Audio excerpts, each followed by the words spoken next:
এক দুই করে দুইটা অ্যান্সার দিতে চাই। প্রথমত আমি মনে করি যে আমি পরিচালক হিসেবে আমার স্বাধীনতা, আমি কাকে কাস্ট করব কাকে করব না আর কি। তো সেখানে কার রাজনৈতিক বিশ্বাস কি না কি সেটা তো আমার দেখার বিষয় না আর কি। এটা হচ্ছে এক নাম্বার। আর দুই নাম্বার হচ্ছে যে আহ, আমি নিজে ব্যক্তিগতভাবে মনে করি যে সবাই আমার দর্শক, সকল রাজনৈতিক মতাদর্শের মানুষই আমার দর্শক। তো আমি তো আসলে আমি আমার রাজনৈতিক মতাদর্শ নিয়ে তো আমি আমার দর্শককে ডিভাইডেড করতে চাই না আর কি। আমি সব দর্শকের জন্যই বানাই এবং সকলের জন্যই আমি কাজ করি। তো কাজেই আমি আসলে রাজনীতিতে মানে আমার আমি আগ্রহী না এই জন্য আর কি কখনোই যে ব্রিলিয়ান্ট মানে ব্রিলিয়ান্ট আমি অমুক মতাদর্শে বিশ্বাসী তমুক মতাদর্শে বিশ্বাসী। কিভাবে আমরা একে অপরের সাথে কম্প্যাশনেট এবং মানে মানুষের প্রতি তো আপনার সহানুভূতিশীল হতে হবে, একে অপরের প্রতি সমবেদনা থাকতে হবে। এই যে মানবিক গুণাবলীগুলো সেগুলো নিয়ে আমাদেরকে কিন্তু একসাথে থাকতে হবে। কাজেই এই হিংসা বিদ্বেষ ঘৃণা ঘৃণা আমি ঘোরতর বিরোধী। ঘৃণা কিন্তু সমাজকে ধ্বংস করে দেয় আর কি। যে ঘৃণার চর্চা, ঘৃণার রাজনীতি, আমি এটার যদি বলেন যে মতাদর্শ কি আমার, এটা হচ্ছে আমার মতাদর্শ আর কি। আমি কোনোভাবেই হিংসা বিদ্বেষ ঘৃণা এগুলোকে সাপোর্ট করতে পারি না।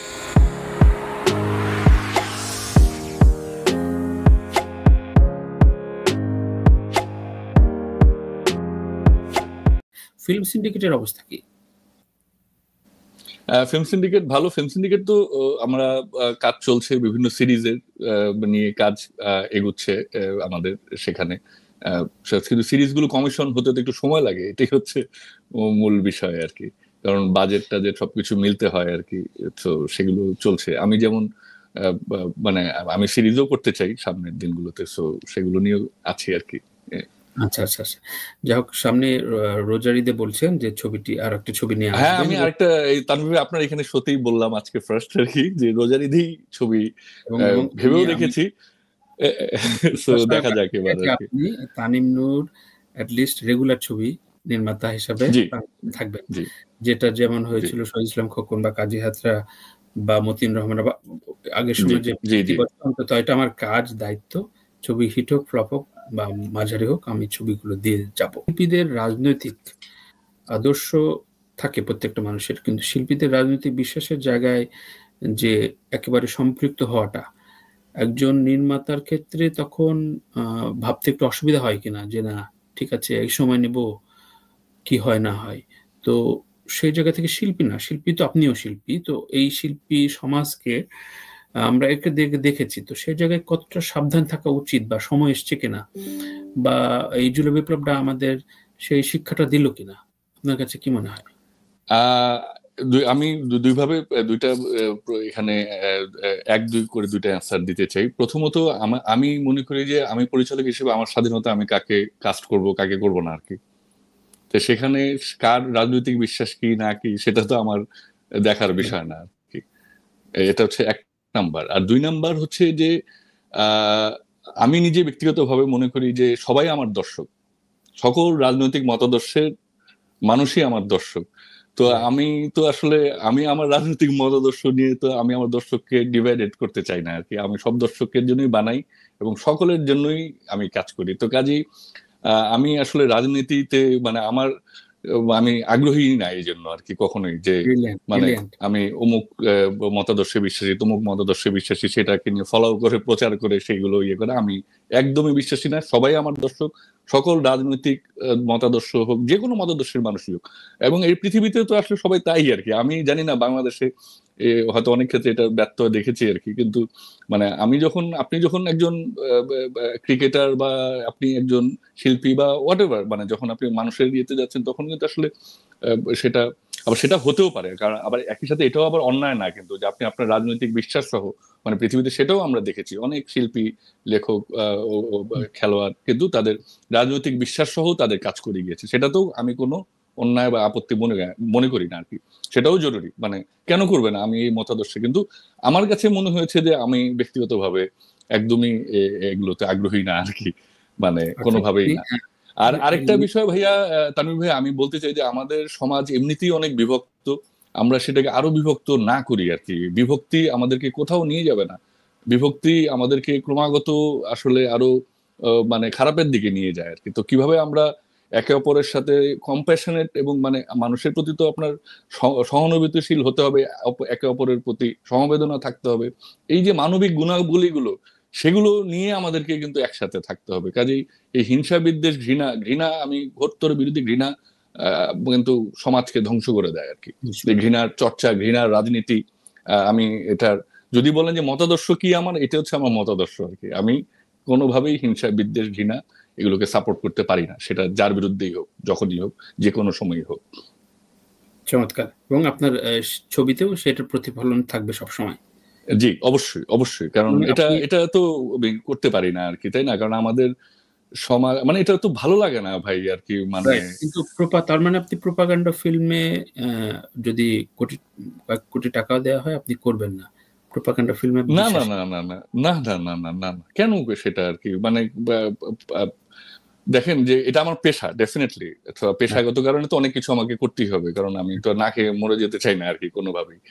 কিন্তু সিনেমা যখন বানাই তখন আসলে দর্শক তো এটা বুঝে আর কি, কোনটা কি উদ্দেশ্যে আপনি বানাচ্ছেন আর কি। দর্শক তো বোকা না, মানে আমি কোনোদিন দর্শককে বোকা ভাবি না, এবং আমি সব সময় ছবি বানানোর আগে দর্শক কি পছন্দ করবে না, কোনটা করবে কি করবে না, সেটা কিন্তু খুব মাথায় রাখি আর কি। আমার নিজের পছন্দও যেমন আমি রাখি, আবার একই সাথে দর্শকেরটাও মাথায় রাখি। কারণ আমার তো সম্পর্ক দর্শকের সাথে, তার সাথে মাথায় না রাখলে খালি আমি আমার নিজের মতো করে একটা বানাইলাম আর আশা করলাম যে দর্শক এসে সবাই দেখে চলে যাবে, এটা হয় না আসলে ভাই। চমৎকার। তামিম, এতদিন আপনার নির্মাণে খুব মুগ্ধ ছিলাম, আজকে আপনার কথা শুনে মুগ্ধ। আমার শেষ ইয়ে থাকে, সেটা হচ্ছে আপনার কাছ থেকে, অতিথির কাছ থেকে আমি দুটো প্রশ্ন নিই। আমার নাম তানভীর জারেক, যে কোনো দুটো প্রশ্ন করতে পারেন আমাকে, যেমন। আচ্ছা আচ্ছা তানভীর ভাই, আমি প্রথম আমার প্রশ্ন আপনার কাছে সেটা হচ্ছে যে ওই যে আপনার, আমি অনেক লেখা পড়েছি আপনার আর কি 90 দশকের, যেগুলো সেটা নিয়ে আপনার বই বেরোবে কবে? আপনার কি বা কোনো বই অলরেডি বের হয়েছে নাকি? বাংলাদেশের ব্যান্ড মিউজিক নিয়ে কি আপনি কোনো বই লিখবেন, বা তার ইতিহাস নিয়ে? অবশ্যই আমি লিখবো। বাচ্চু ভাইকে নিয়ে আমার একটা বই বেরিয়েছে, সেটি স্মৃতিদহন। সেটা বেস্ট সেলার ছিল, বাচ্চু ভাই মারা যাওয়ার পরের বছরে প্রকাশ আমি পেয়েছে। আজকে অর্ডার দিচ্ছি বইটা, দাঁড়ান। এটা রকমারিতে পাবেন, প্লিজ আপনি পড়বেন। এটা যদি আমার একদম আমার বাচ্চু ভাইয়ের বাড়িতে থেকেছি একসাথে, মানে ঘুরেছি সেই গল্পগুলো। আর ব্যান্ড মিউজিক নিয়ে আমি একটা সিরিজ লিখছি বেসিক্যালি। তো এটা ঠিক ইতিহাস ভিত্তিক থাকবে না, তথ্য থাকবে, কিন্তু আমার যে জার্নিটা, আমি যে 30 বছর এই 90 দশক বা তার আগে থেকে যে কাটালাম, তাদের সাথে ঝগড়াঝাটি, মান অভিমান, কিভাবে এগুলো আত্মজীবনীমূলক কিছুটা, তার ভিতরে হিস্ট্রিটাও থাকবে। এই এটা অসাধারণ। আমি কিন্তু আত্মজীবনীর বিরাট ফ্যান আর কি। আমি এগুলো পড়তে খুব পছন্দ করি। আমার বাড়িতে দেয়াল ভর্তি বই, এবং তার অর্ধেকের বেশি হচ্ছে অটোবায়োগ্রাফি।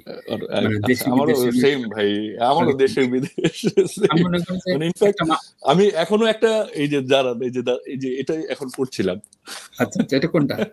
আব্দুল করিম। এটা হচ্ছে আব্দুল করিম, উনি ইতিহাসের অধ্যাপক ছিলেন, আমাদের প্রখ্যাত ইতিহাসবিদ, তার আত্মজীবনী।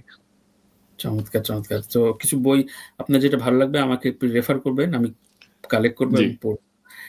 অবশ্যই আপনিও বলেন আমাকে, কারণ আত্মজীবনী পড়ার থেকে আসলে আত্মজীবনীটা জিনিসটা কি তারেক ভাই, যে সেখান থেকে কিন্তু একই সাথে আমরা ইতিহাসের খোরাকটাও পেয়ে যাই আর কি। মানে অনেক দারুণ লাগে আমার কাছে এই বিষয়টা আর কি। মানে মানুষের জীবনের বড় বই না, বড় উপন্যাস হইতে পারে না। মানুষের জীবনে এত ভ্যারাইটি, একটা মানুষের, আপনার জীবন বা আমার জীবন, প্রত্যেকটা মানুষের জীবন। আমি তাই মনে করি।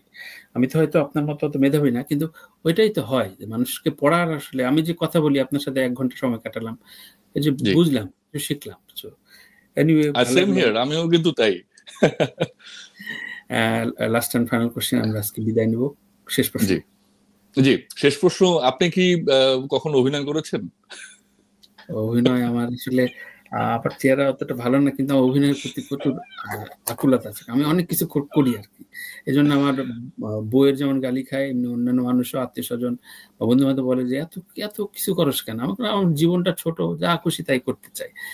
কিন্তু অভিনয়টা, আমি একটু যেহেতু বললেন, আমি একটা ইন্টারেস্টিং গল্প বলি। সেটা হচ্ছে, আমি একদিন একটা স্ট্যাটাস, যেহেতু আমি একটু বড় করে লিখি আমার অনুভবগুলো, তো যেহেতু বন্ধু বান্ধব তো সবাই অনেক বড় বড় এখন নির্মাতা হয়ে গেছে, তো খোঁচা দিয়ে বলি, একটা নাটকের হয়তো দেখলাম, তো শেষে এক লাইন থাকে যে আজ আমার চেহারা খারাপ বলে তুই আমারে পাসিং শট নিলি না। তো এরকম একটা গল্প লিখছি। তো গল্পটা একজন বিখ্যাত নির্মাতা এবং আমার খুব প্রিয় অভিনেতা পড়ছে, পড়ে রাতে ফোন দিছে যে তানভীর, আমি তার একটা কাজে মিউজিক করছি, মানে কম্পোজিশন এবং বিজিএম করতেছিলাম। তানভীর, কালকে তুমি সকালবেলা আমার অফিসের নিচে আসবা, গাড়ি থাকবে, নাস্তা করে আমরা একটা জায়গায় যাব, গিটারটার সাথে আনবা। তো আমি বললাম যে তাহলে মানে গানটা যেটা করতেছি ওটার বোধহয় কিছু সিটিং টিটিং দিবে হয়তো। তো আমি গেছি সকালবেলা, যাই দেখি যে আমি ধানমন্ডির সামনে বসছি এবং আসছে সেই নির্মাতা অভিনেতার নাম হচ্ছে আফজাল হোসেন, আফজাল ভাই। তো তার হচ্ছে তার প্রথম মুভি, সে মুভিটা এখনো মুক্তি পায়নি, শিশুতোষ ছবি, মানিকের লাল কাঁকড়া। তো বললো যে আমি তো দেখি যে সব অভিনেতারা মানে ওই কাস্টিং গুলো, ক্রু, বড় ক্যামেরা, 5-6টা মাইক্রো, তো আমাকে মানিকগঞ্জ যেতে হবে। তো আমি নিয়ে গেছি আমার একটা টি শার্ট আর ব্লেজার ঠান্ডার মধ্যে। আমি বললাম যে কি করতে হবে, আমাকে চল এমনি। আমি বললাম যে তাহলে বোধ হয় পিকনিকে, আমরা যেহেতু অন্যান্য শুটিং এ যাই, যাওয়ার পর আফজাল ভাইয়ের অ্যাসিস্ট্যান্ট বলছে যে আপনার সিকোয়েন্স, আপনি এটা পড়েন। আমি তো বললাম যে তো মহা মুশকিল, আর সিকোয়েন্স কিসের? তখন আমাকে ডাকে বললো যে গত 7-8 মাস আমি তো তোমার লেখা সবসময় পড়ি, 7-8 মাস সব নির্মাতারা তুমি খোঁচায় খোঁচায় লেখো, আমারে নিলি না, আমার চেহারা খারাপ, আমার অভিনয় নিলি না, তো ওই জন্য তোমার ডাকলাম আজকে এই ছবিতে, তোমার একটা ভাইটাল রোল আছে, তুমি এটা করে তারপর যাবা। আফজাল ভাই, আমি তো ওগুলো ফান করে লিখি, আমি তো কোনোদিন অভিনয় পারি না। তো যাই হোক, সেটা আমরা প্রায় রাত 2টা পর্যন্ত ওই দিন ছিলাম। আমার 3-4টা সিকোয়েন্স ছিল, যদিও সঙ্গীত পরিচালক হিসেবে আমাকে একটা সিকোয়েন্সে ছিল, ওখানে ফেরদৌস ছিলেন। সো ওইটা শেষ করে, ওইটা আমার জীবনে প্রথম অভিনয় এবং সেটা এখনো আনরিলিজ আছে, একমাত্র অভিনয়। এর বাইরে অনন্যমোহন ওর দরদ ছবিতে হঠাৎ করে যে আমার স্টুডিও খোলা হলে ওখানে একটা শুট করে নিয়ে গেছে যে আপনি একটা আপনার তানভীর তারেক পরিচয় থাকেন, আপনি 4টা লাইন একটু বলে দেন। তো ওটা বলছিলাম বড় পর্দায়, আমার ছেলে দেখে খুব অবাক হয়ে গেছে। তো আমার ওটা দেখে ভালোই লাগলো, ছেলের আনন্দ। তো অভিনয়টা আসলে মানে আপনারা হচ্ছে ফ্যান্টাসি ক্রিয়েট করেন নির্মাতা। আমি বলি সবসময় একটা প্রশ্ন রাখিও যে নির্মাতা বড় না অভিনয় শিল্পী বড়? তো আমি সবসময় আসলে নির্মাতা, আপনার ট্যাগলাইনে যখন যেদিন ইন্ডাস্ট্রি রোল করবে ওই দিনই আসলে ইন্ডাস্ট্রি সমৃদ্ধ হয়। কারণ তানিম নূরের ছবি দেখতে যাব, তার মানে তানিম নূরকে বিশ্বাস করে কিন্তু ইন্ডাস্ট্রি, একটা দর্শকরা যেতে চায়। এটা সারা বিশ্বেই তাই হয়। আমাদের দেশে হ্যাঁ কিছু কিছু 2-1জন সুপার হিরো চলে আসে, কিন্তু ম্যাক্সিমাম রোল করে কিন্তু ঠিক আছে। আমি মার্টিন স্করসেজের ছবি দেখবো, আমি রাজকুমার হিরানির ছবি দেখবো। তো ওই জায়গাটা থেকে নিশ্চয়ই তানিম নূর সেই সিগনেচার তৈরি করেছে। তো আমি মনে করি আপনারা সেই ফ্যান্টাসির জগতে আছেন যে মানুষকে। Thank you so much, but এত প্রশংসার যোগ্য আমি না ভাই। রিয়েলি ফ্যান্টাস্টিক কাজ হয়েছে, উৎসব এবং এরকম কাজ করেন। দেশে ফিরে আমি যেটা আজকে শেষ করি, দেশে ফিরে আমি একটা রেগুলার সেমিনার করতে চাচ্ছি, হয়তো সপ্তাহে একটা করে করব কোন একটা অডিটোরিয়ামে, বিভিন্ন বিষয় থাকবে। আপনাকে 1-2টা পর্বে আমি একটু চাইবো। অবশ্যই আমি আছি সিনেমার জন্য ভাই, যে কোনো জায়গায় যে কোনো সময় আছি, এটা আমার প্যাশন। মানে তো দেখা হবে দেশে এবং চলতে থাকবে। ভালো থাকবেন। থ্যাংক ইউ ভাই, আপনি আপনার শোতে আমাকে ইনভাইট করেছেন। আপনার শো তো এত নাম সবসময় শুনেছি, আজকে নিজেই গেস্ট হলাম, এটা আমার বিরাট পাওয়া। And thank you so much. Thank you. জানি না প্রশ্ন ঠিকঠাক ছিল কিনা। ভালো না অসাধারণ, আমার খুবই আমি এনজয় করেছি। এত দীর্ঘ ইন্টারভিউ আসলে আমি কখনো মনে হয় দেও নাই, বা ওরকম সুযোগও হয় নাই আমার, বাট আজকে সেই সুযোগ হলো, আপনি সেই সুযোগ করে দিলেন। আপনাকে খুবই আন্তরিক ধন্যবাদ ভাইয়া। দেখা হবে ভাই, দেখা হবে। জি জি জি জি জি।